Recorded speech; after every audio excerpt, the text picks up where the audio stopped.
no? From the Philippine Army. Buong up and down. They have the cap and the combat boots. I would like to invite our ASCOM, Colonel Dumbo, and our ROTC to join me here. Mr. Ilacad. Okay, so ang unang bigyan natin ng uniforme ay yung Corps Commander na dito ka. Bigay mo kay Mr. Ilacad. Dito ka sa kabila. Okay, so this is the 4 line items. Combat boots, the filler pad uniform, just like this. Pareho kami ng uniforme. And undershirt and full cap.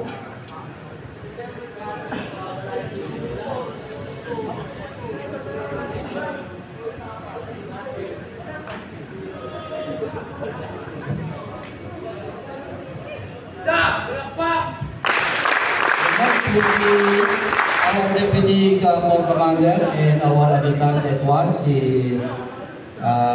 Cadet Major. Cadet Major Silos. Oh, Silos. Tunay.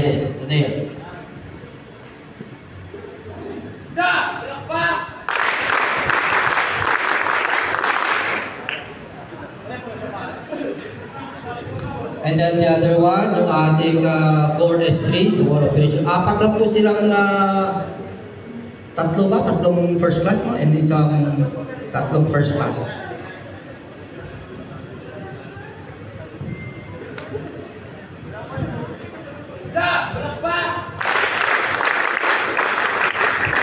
And the last but not the least, si Cadet Second Class De Los Santos. Okay.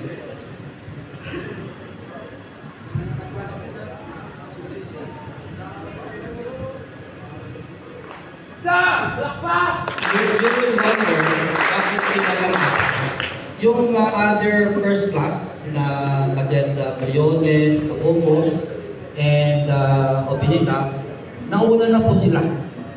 Doon nila kinuha yung kanilang shuat sa kanilang former school, the ICC. And same is true with the second class men ngayon. Nabigyan na po sila ng uniform.